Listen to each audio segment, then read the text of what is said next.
WELSTech is a bi-weekly podcast exploring the intersections of technology and ministry. It is part of the podcast network sponsored by WELS, the Wisconsin Evangelical Lutheran Synod. Our show today is hosted by Martin Spriggs and Sally Draper.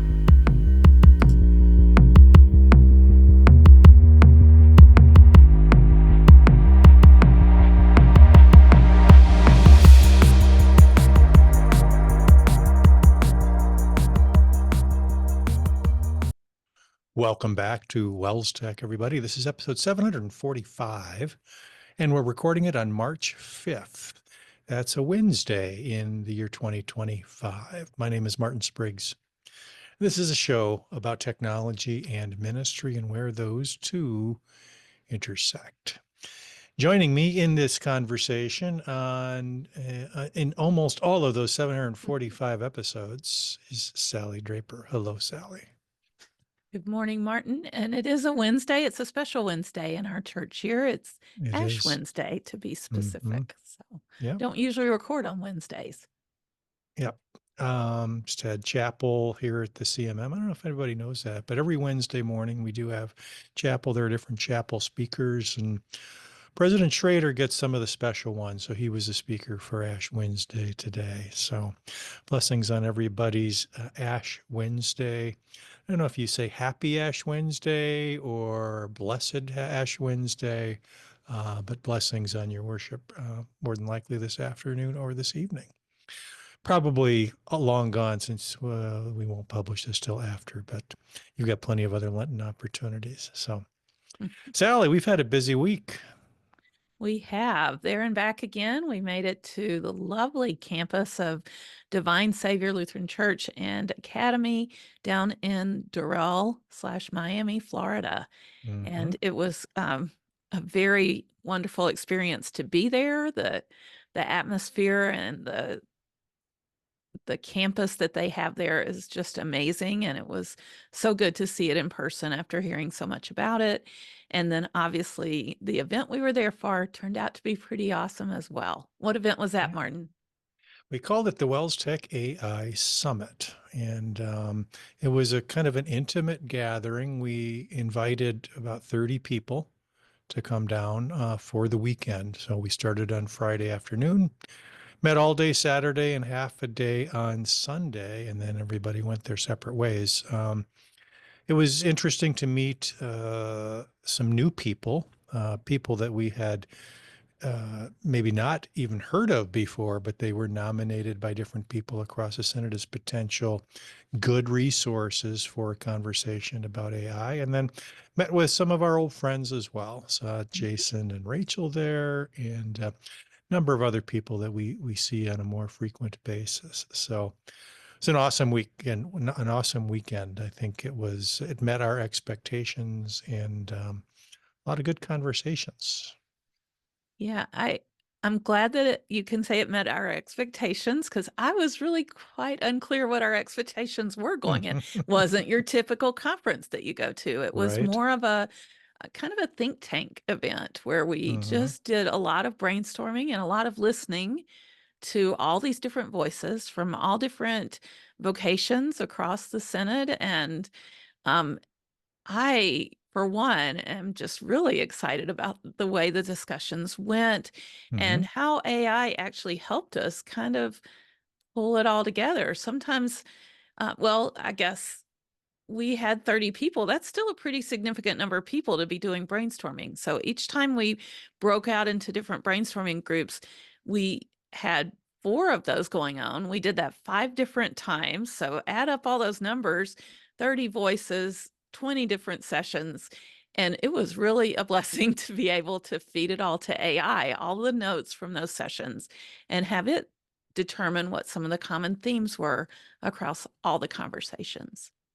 Yeah, that's pretty cool. Everybody had a Google Doc going, and we had 4 versions of the same conversation, the same questions, the same objectives, and they all went different directions, which is perfect. We gave quite a bit of latitude, and we had a number of different objectives, which we feathered in through all those breakouts. So just to let everybody know what our objectives were. One of them was explore ways to educate and prepare. So introducing educators in general to AI technologies and application. We wanted to discuss ways to enhance teaching and learning. So not just what is it, but how to use it. What is its place in teaching and learning? And then one of the big topics that kind of wove its way, I think, through a lot of the conversations was ethical considerations and concerns. Where does this fit in the toolboxes of our coworkers, our pastors, and our teachers, and our church leaders? And of course, the question that has always been around for on the student side, where does this fit in their educational life and its use and misuse? So that was another one. Promoting AI literacy. How do we kind of get the word out and create scenarios, maybe even collaborative spaces where we can foster best practices, share best practices and innovation, and how do we keep the conversation going and keep this available and in the minds of those to whom it could benefit. So those were kind of our high level objectives, and I think in general, um, our conversations kind of zeroed in on all of those. Yeah, and you're right. I think we were talking about that ethics from the very beginning. I think we were talking about tools all throughout, but we had three keynotes that kind Hmm. of drove some of the conversation from really a high level.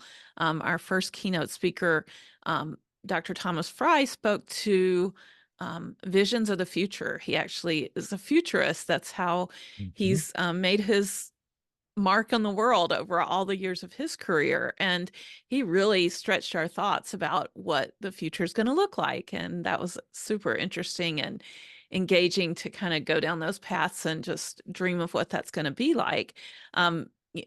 Thinking backwards from there, we sure didn't know the impact of the cell phone, the smartphone, Hmm. when it came out, like in 2007-ish or whatever. We didn't realize how we'd be so attached to it in 2025 or whatever. So Hmm. neat to A think statement about the was made future. a number of times there that AI has a potential to be exponentially more disruptive and more influential, is maybe not exactly the right word, but it's kind of what it is, than the smartphone ever was. And brought up some interesting questions around it. So, the second keynote, which was on Saturday morning, was by the CTO of one of our trusted IT partners here in the Milwaukee area, Nate Lesnosky from Concurrency.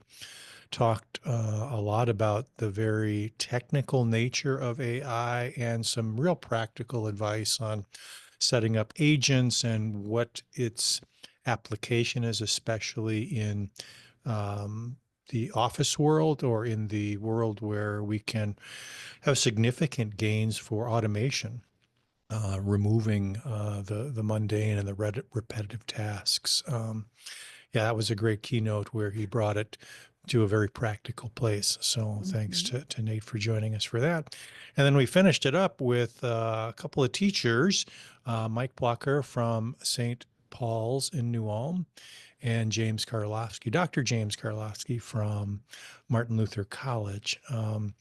And they did a co-presentation on, again, AI's place in education and some of the considerations that they're thinking about day in and day out as we talk about where this all fits. So that those got us off to kind of good thinking starts, but kind of the Mhm. real energy, as you mentioned, Sally, I think was in the breakout groups and some of the recommendations that came out of those. So I think some of the actionable items, kind of cutting to the chase of what's next, is there was a lot of talk about the need for an AI policy, um, something that we can provide as guidance, especially to schools, about hey, how AI can be used. Um, so that was one of the suggestions. that something like that be built. Um, Another one was some kind of mentorship or support network, or a speaker bureau, or something that can give people other people who can help them. So the ability to tap somebody on the shoulder and say, hey, we're thinking about doing this, or what are your thoughts about that? So connecting people uh, who have a desire to grow here and to make some decisions with some people who've maybe already been through that. So those are a couple of the big ones. Another one was, as is often the want of uh, conferences like this, is to create an AI task force, which I think is good in this case, because there needs to be a dedicated group of people paying attention to this. It just can't be the group of 30 that met, kind of loosely saying, yeah, we ought to continue thinking, talking about this. I think there needs to be some more formal gathering or smaller group that can push an agenda, so to speak, and what are the important topics and the things that need to be in our consciousness as we go forward. How do these things take on, how do we put skin on these things? That makes sense. Right. How do we use them to God's Mm-hmm. glory and not fall into any Yep. pitfalls that may be out there around bias or those kind of concerns that are legitimate concerns, but concerns that we feel confident can be addressed and handled in a God pleasing way with the tools Yep. that He's giving us. So, Yep. what an exciting time, Martin! And yeah, it's kind of hard to imagine that future, but at least we know we're going to continue to look at it and continue Yeah. to react and not kind of hide from what is around us. So, Mm-hmm. Yeah, I'd say in general, I'm super excited about what came out of that, and pleased that the format worked for us, bringing people together loosely around, some fairly high level objectives and see what they come up with. Um, Technology certainly helped us, and we're going to release an executive summary here, that people can read through and react to, and see what goes from there. But boy, the ability to synthesize and work through and summarize all the stuff that was collected across four times fine. five breakouts. Mhm. Yeah. So we had 20 different groups that met. And what we also did was we mixed everybody up. So it wasn't the same breakout every time. So you got to hear different perspectives. And that was a nice thing too, I think, about the summit. We had a lot of diversity there. We had different age groups. We had different types of call workers, church leaders, different perspectives and interests, and different experiences with AI. Some had very little, or almost none, and others had been in it since the beginning. So I thought that added a lot to the dynamic too. Yeah, definitely an interesting group of people. And I guess I'll just geek out over a little bit more of the technology we used. We talked about people typing notes into Google Docs and feeding Hmm. those all in, but some people actually turned on audio recording, through their phone or whatever and used tools like Otter and Fireflies. I know Copilot does this as well, to make recordings and then have the AI basically translate the recording and then react to it or use Hmm. it as the notes or whatever. And so that was just another level of AI. And a lot of the emphasis and all the discussion was let's let AI do these practical time-saving things. We're not talking about changing doctrine in any way because AI comes up with something crazy. We're talking about recording meeting notes because it's a huge benefit to actually see what action items came out of the meeting and things like that. And AI is getting pretty good at those kind of tasks. Yeah, yeah. I'm going to try a new tool that I ran across. This is not my pick, by the way, but something called Voice Notes. It's a similar to Otter and Firefly, those kinds of things, but it has some AI, nice AI built in. But you basically just load it up in your browser and hit record, and it will record up to 90 minutes, I want to say. And I've got a strategic planning committee meeting coming up at our congregation. I'm going to turn that on, and That will allow me, because I'm usually the note taker, that will allow me Mhm. not to take notes. I'm going to try it at least and see what it comes up with. And then I can be more fully present in the meeting, trusting that the AI is transcribes it all, but also records it so you can actually go back, which you really never do, right? I mean, we record them all, but nobody's really listening through them again.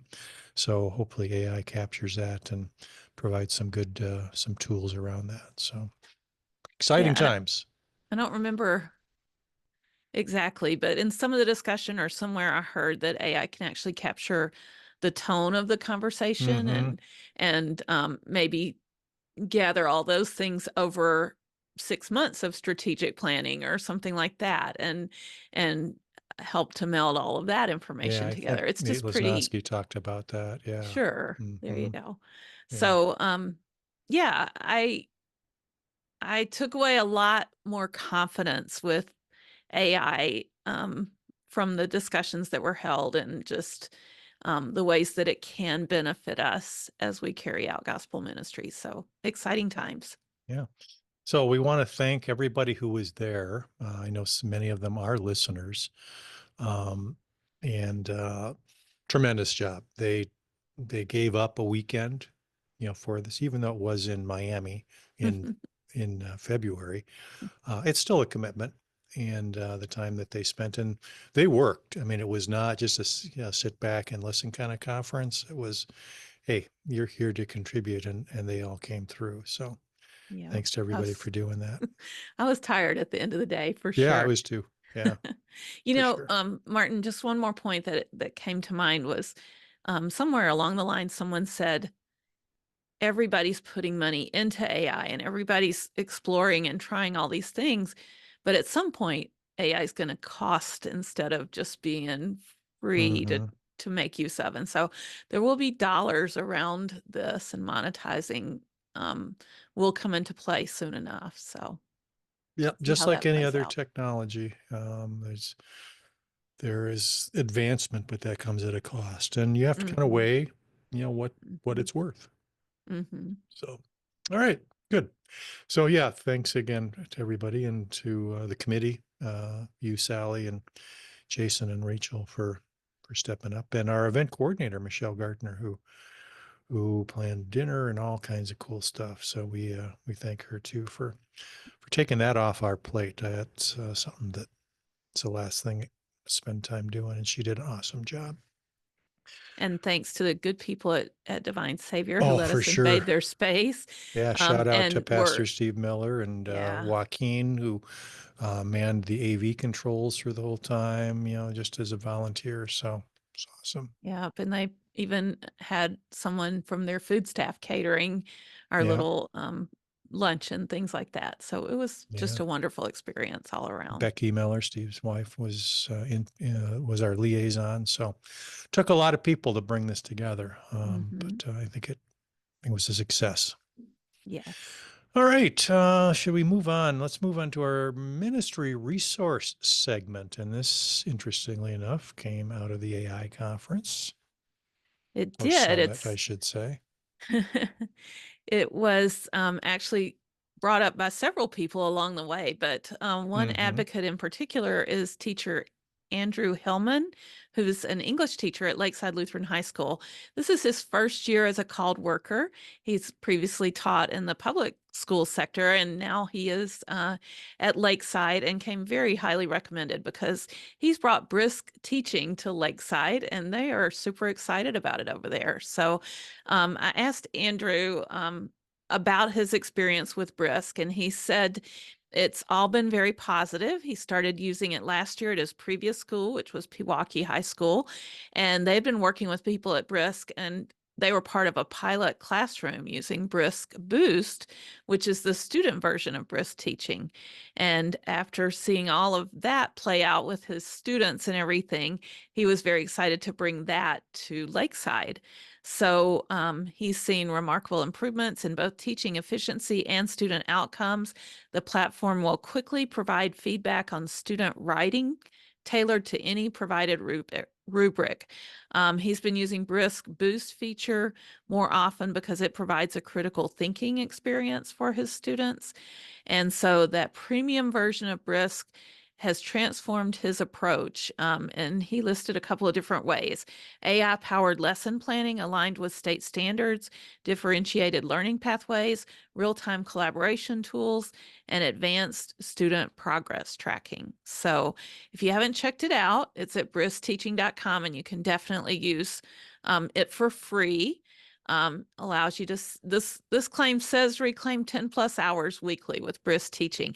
I Mm, remember going into one of our sessions and like, what are we trying to accomplish with AI? What would be our goals or whatever? And someone said, well, a dear friend stays at school every night till 8 p.m., a third grade mhm, teacher, and she's just so dedicated, but she does so much manual work that keeps her tied up. And, it'd be nice to at least give her maybe one evening at home away mhm, from school or whatever. So they've got all kinds of tools in the tool chest here, instructional materials where you can uh, create presentations, generate lesson plans, make quizzes, make rubrics, all kinds of things around state guidelines and generating UDL lessons, etc. And then IEPs are even included here for mm, yeah. student intervention, managing administrative tasks, observation notes, newsletter generator, and even giving feedback for teachers, for students, targeted feedback, impacting and inspecting students' writing, changing reading levels. The list just goes on and on. And then with the upgrade to Brisk Boost for students, um, they can use the Chrome extension and use it on the web to get detailed, targeted feedback on their own work. So um, I think several people at the conference were users already and eager to share the news that this is a great tool. And so we just wanted to make mention of it as a ministry resource. If you're using it and have something that you can show us as a demo of how it's helping you or whatever, we'd love to hear more about your experience with Brisk teaching. Yeah. And Andrew Hillman, thank you for both your attendance at at the summit, but also your contribution here to give us a little bit of your experiences with Brisk. So sounds Mhm. like a tool that could be checked out. Good. Let's move on to our tips or picks of the week. Sally, what did you bring this week? Well, I am a subscriber to Concordia Technology Solutions, where we work with them closely in the past on Shepherd Staff and now on Church 360. And recently they released a bundle that you can get for free of Lent and Easter resources. So they've got a checklist for your website around Lent and Easter. They've got some different imagery, homepage imagery, what they call a hero banner, or the large image that may be prominent at the top of a website, and then even social media templates. And I did download these, and they have them in different perspectives. So, something that's more like a portrait sheet of paper versus a wide thing versus a square perspective, and several different templates for both Lent and Easter.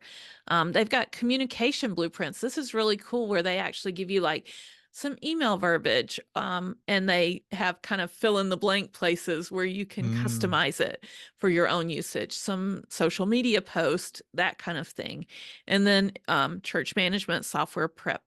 So I thought it was a great bundle of resources, even if you end up just using one thing from it. The price is right, and that's free. So if you're interested, then head on over to the link we'll have in the show notes and download the Lent and Easter resources from Concordia Technology. very good. Mhm. All right, my pick of the week.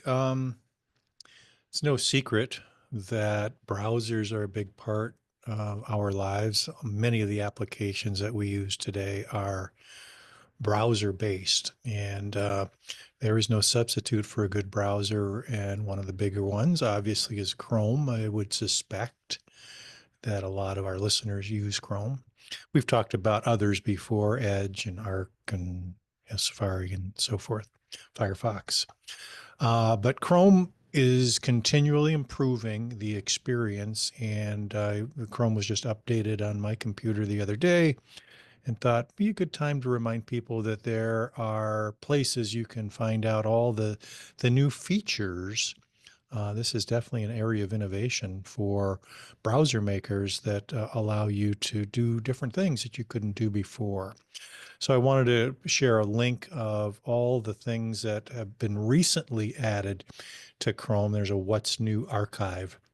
And I was surprised at the number of things that have been added recently, not just things that are AI related, but one of the things that caught my attention this time was the ability to put little shortcuts in the nav bar of favorite features. So many of us have a bookmark bar at the top, but we don't like necessarily losing that real estate by having that bookmark bar constantly showing. So there is a way now to put a little bookmark open and close icon in the top nav where your profile is and those kinds of things, where you can just open it and close it.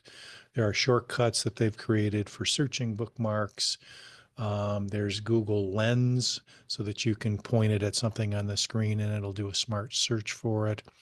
There are tab functions, translations, tab groups, um, creating unique images. All the Gemini stuff is listed here. So lots of cool stuff. So I just wanted to make sure everybody was aware of that. And maybe as a little bonus tip, if you haven't ever used profiles, I think I've talked about this in the past, but this is something that allows you to create a different browser experience or ecosystem for different profiles or modes of your life. So you can have a browser, a Chrome version or a profile that you use for home or church or work.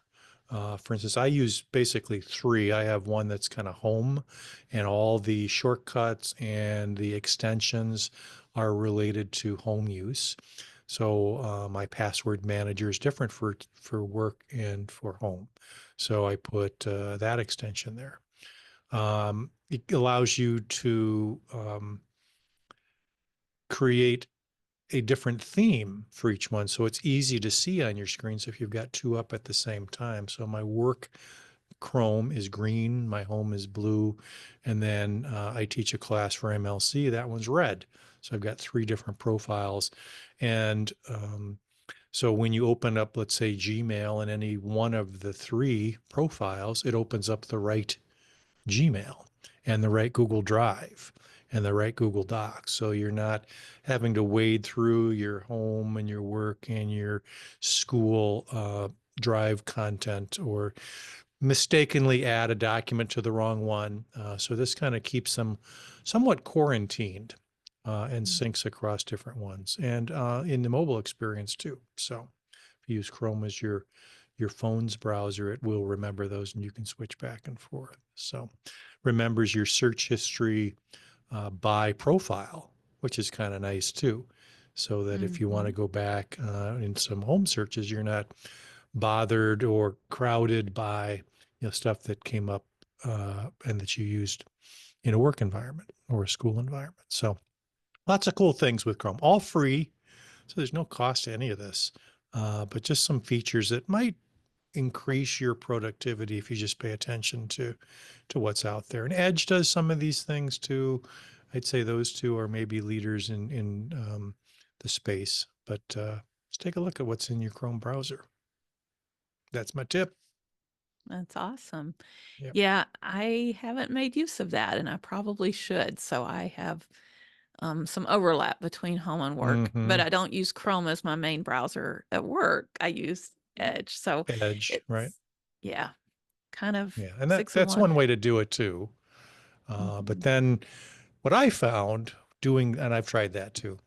What I found if you use two different browsers for home and work on the same computer, sometimes you have to set a default browser.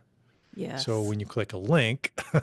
sometimes it's opening the wrong one. That was very frustrating. So this Mhm. alleviates that problem. But anyway, so just a little tip there for you for Chrome. All right. Thanks for sharing that knowledge. Let's yeah, and one of the videos that we'll share in the show notes is a teacher who talks about tech topics, and he's talking about switching and using profiles for his Mhm. school account versus his home account. So Mhm. it's very easy to do. Community news and feedback, Sally. Well, the first thing I wanted to share, and we'll have a link in the show notes to an article about this, is that Facebook has made a change and they are no longer allowing unlimited storage of live video. So if you use Facebook to go live and you've depended on that archive being there with your Facebook account, that is going away. And actually, they announced it like 2 weeks ago, and said the date for all this to happen was coming up almost immediately. So it kind of shocked a few people, I think. But I don't know how many of our congregations maybe go use Facebook Live for their live streaming of services. Or there might be other applications where you've done classes or whatever, that you'd wanted to keep and be able to reference or whatever. Um, they're only going to live for 30 days. That's the storage limit now. And moving forward, you just need to be aware of that. Now, what I've seen in different groups and things that I'm a part of is that people, for one, immediately downloaded a whole lot of their videos. In this article I'm linking to, there's instructions for how to do that. It's a Facebook, kind of walks you through with screenshots and things like that. So if you need to save some of your videos, now would be the time to do that because they will be deleted. The article also references that you can request a 6-month stay of execution kind of thing. So you can get some time to deal with your video archive if you do have those out there. So it walks you through how to request that 6-month extension as well in this article. I have seen people say, moving forward, I'm not going to do Facebook Live anymore. I'll use YouTube Live and just embed it on my Facebook page. So there's a lot of different ways that you can go live. You don't have to be totally tied to Facebook, but if you've built an audience there, if your people are expecting, content there, or people follow your church for your sermon every week there, then either you're going to need to retrain or you're going to need to kind of cross post in order to reach that Facebook audience if you aren't going to use their live tool. Or you continue to use their live tool and just make it a practice to download it immediately if you Hmm. want to archive it somewhere. So just some decisions to make or consider around Facebook Live video and how you reach your people using that and whether you want that archive or not. So thought it was worth a consideration. Very good. The other piece of news that we have came from the Wells Intersections group, and I thought this was an interesting post. Pastor Peter Hagen had posted a list of suggested social media guidelines. So, how you use social media as a congregation or school maybe needs a little more thought than just randomly posting, that you're having kindergarten roundup or whatever it is. It This person suggested that you know what you're trying to accomplish and focus, focus, focus, always being considerate of your goals and not just randomly posting links or things like that. Hmm. Another point was to stay out of other people's squabbles and drama. Don't argue. And it's kind of hard sometimes when things get heated, but it doesn't seem to accomplish anything constructive when you do get in the middle of some kind of uh, squabble. So Yep. just kind of avoid that. And then when you don't know, either keep your mouth shut or admit you don't know. Don't try to fake your way through because people will see through that, obviously. So, no point in doing that. And then finally, you can mix in some humor and general interest stuff, even some family stuff. Every post doesn't have to change the world, so to speak, Yeah, but that's just a kind good of being point. real. Yeah, So those were some cool. interesting guidelines. If you have Just others like to any add to the list, conversation, right? I mean, yes, that's the social exactly. nature of it. Hmm. So, thanks, Peter. Yeah, Wells Intersections is still a great place. There's an active group there that are constantly having conversations, and I think I'm going to dip my toes in there again and talk about the AI summit and get some reactions there too. It's probably a good group to float some of that stuff by. Sounds like a good idea. Hmm. Sally, how can somebody contribute to the show if they were so inclined? Well, that's a great question, Martin. Probably the best place to start is to head over to our show website, which is wellstech.wells.net. There you're going to find all 745 episodes once we add this one, as well as links to all our different social platforms up along the top bar. There's a sidebar where people can send a voicemail. You can always email us at wellstech@wells.net or leave a comment on the show. We'd love to hear from you. We'd love to incorporate your ideas or invite you to be interviewed on the show and share your ideas. Please do contribute. Very good. That's going to wrap it up for today, episode 745. We're going to come back and do this all over again and have our good friends Jason Schmidt and Rachel Reno join us and talk about a well, we're talking Mhm. about AI and secondary tech integration. We're talking about SAMR model and Oh, secondary that's right. tech integration. So, Well, I'm sure AI yeah, will come up. I bet it will. It's on our minds, but That's yeah, right. secondary tech integration. So that'll be an interesting conversation. They always bring the goods. So looking Hmm. forward to that conversation. All right, that's going to about do it. Thanks everybody for joining us. Blessings on your Lenten journey, and we'll talk to you next time. Bye bye.